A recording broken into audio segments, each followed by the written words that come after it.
Great, welcome guys. Thanks for joining us today. So we've just been hearing about how investors and private equity companies choose who to invest in, and these guys have given a bit of an illustration into pitching. Now we're joined by Anshul from Active Partners. Anshul, do you want to just, I'll just introduce Jessica and come back to you. And Jessica from a brand called Piglet in Bed. Who is familiar with Piglet in Bed? All the girls put their hands up. Exactly. Who's got the Piglet in Bed short and vest pyjama set? Very much coveting it. Don't have it yet, but we'll get it. So, Anshul, do you want to quickly introduce yourself and who you are and what Active Partners does? Sure. So, hi everyone. I'm Anshul. I have been at Active for about a couple of years. I am head of origination at Active, and what that really means is I'm looking at formulating and evolving the investment thesis and hypothesis at Active, unearthing interesting brands such as Jessica's and other brands, kind of spotting the outliers, helping Active to make investments in these businesses, and ultimately provide support once these brands join the Active portfolio. Prior to that, I'd spent about 10 years working in the consumer internet, tech, and digital space, kind of helping brands and businesses and high-growth founder-led businesses to wearing multiple hats, including strategy consulting, investment banking, and early-stage investing in the UK and in India. And on Active, we are a consumer specialist investor, and we back founders of high-growth businesses, which are creating category-defining businesses and are experiencing very high levels of customer engagement and brand love, and they deeply care about their customers, which allows them to get that level of engagement. We've been around since 2004, so we deeply understand how the consumer sector has evolved. It's a £100 million fund. We're looking to invest anywhere from £5 to £15 million. And we're trying to be a partner on tap for founders on different stages of their growth journeys. And we've invested in, you might have come across a few of these businesses in the hospitality and the entertainment space, including Rafa, including Soho House and Leon Restaurants, and Pachak in the fashion and apparel space, brands like Rafa and The Fold, Tala in the home space. We back Piglet and Venturia. We've also got a couple of investments in the travel space. So we're consumer specialists, we're brand specialists.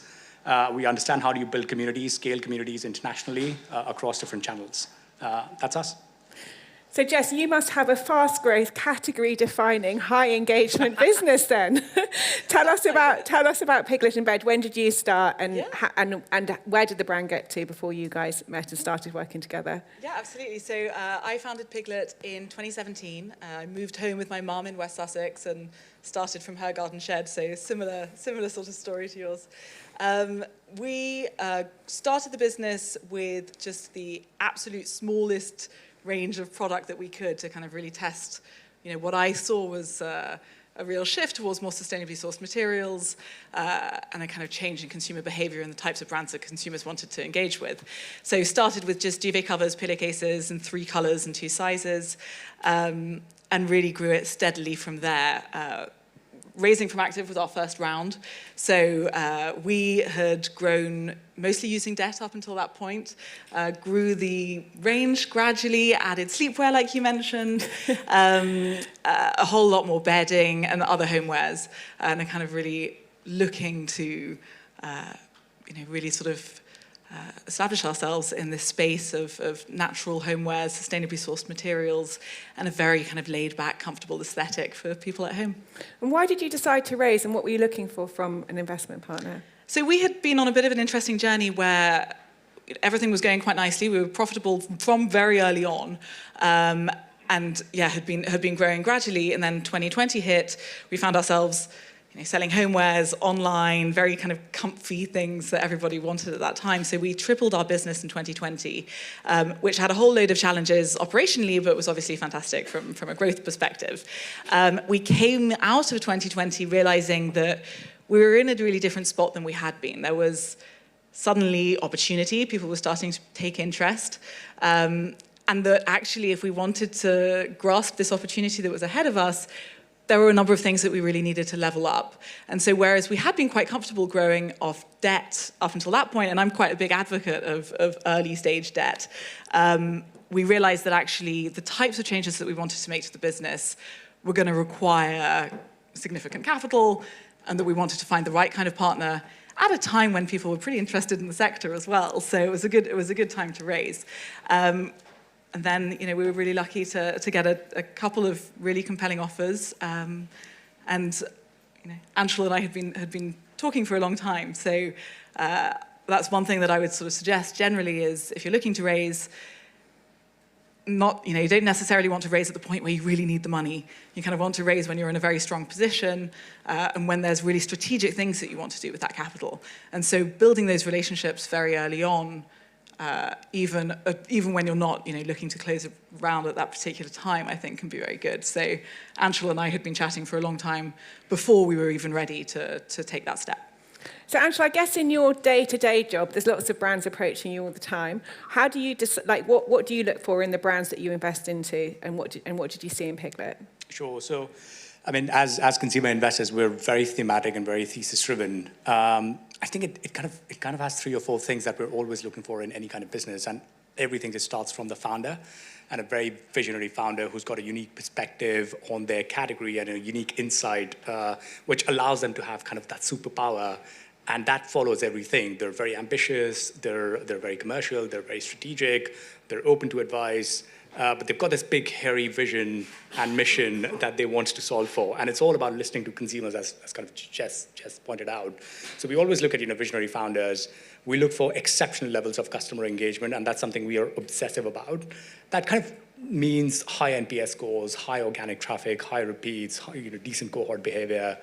And also everything is kind of anchored in that really strong product and services that these brands are offering. And we saw both of those things in Piglet. I think the other thing that we also came around was strong unit economics. As financial investors, we want to be backing businesses which are fundamentally profitable. And we saw lots and lots of profitability in Piglet. And finally, the scale potential and the exit opportunities are the other 2 big things that we look for in businesses. Are these big fundamental categories which are being underserved by sleepy incumbents, so as to say, which are not listening to consumers. It's an archaic experience. The world was anyway moving very online, even pre-pandemic.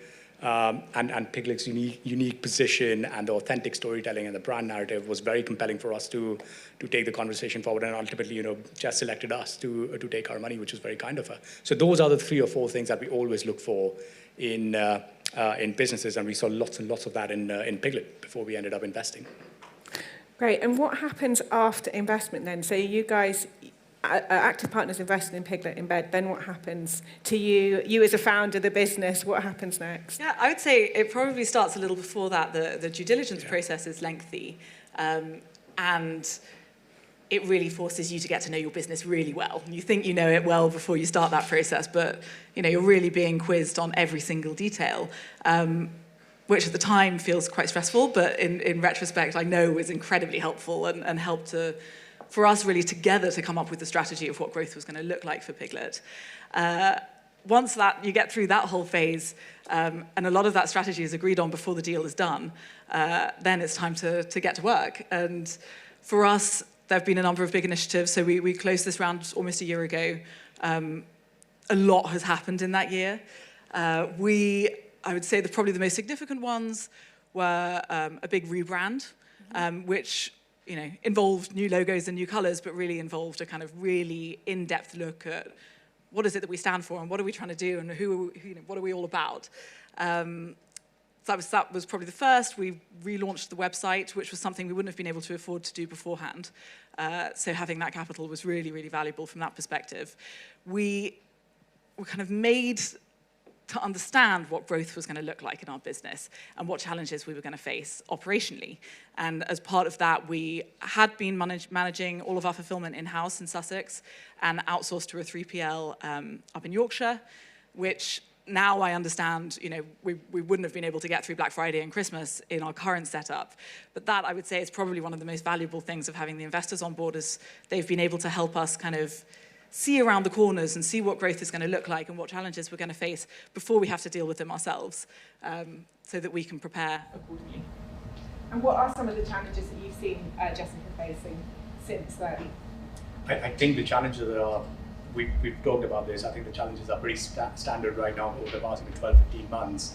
That kind of starts with the duopoly of Facebook and Google and how dominant they've been as a part of any businesses, any brand's growth strategy. And we always emphasized on, using paid marketing as an accelerant, not as a crutch.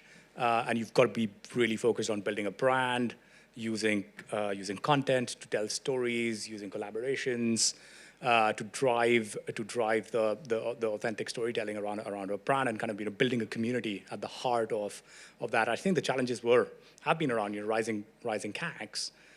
Challenges have been around hiring in a universe where lots and lots of companies are raising too much capital, and talent is scarce across different categories. And I think fundamentally the third one is around brand, and how do you kind of bring out the brand? What is it? So we had lots of sessions around what does the Piglet brand actually mean? What does it become? How does it stay constant over the years? And those are the 2 or 3 things that we really worked on.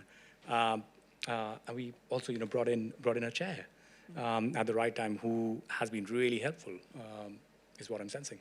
Yeah, massively helpful. I would say that was probably one of the biggest changes we made was putting in place a chair of our board, who's hugely experienced, Stuart Grant, who's one of the founders of Mint Velvet, and he's just helped us to navigate so much over the last year in what has been a challenging environment, I think, for a lot of us.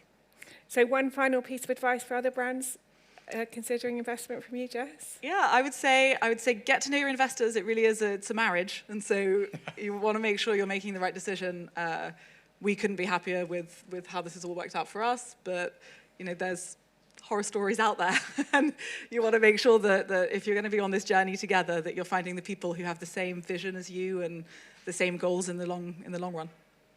Brilliant. So I think we've got time for one question, only one. Has anyone got a question for Anshul and Jess on this before we close this session? Any questions? Anshul, what's your final piece of advice for people when approaching you? So I think we always think about don't create a brand or a business for VCs. Create it for customers. Always listen to what the problem is. There are just way too many products out there. So you've got to find a problem which you're then solving, and that kind of becomes your product or service. We always say you should know what you're raising and how much you're raising and what is that for.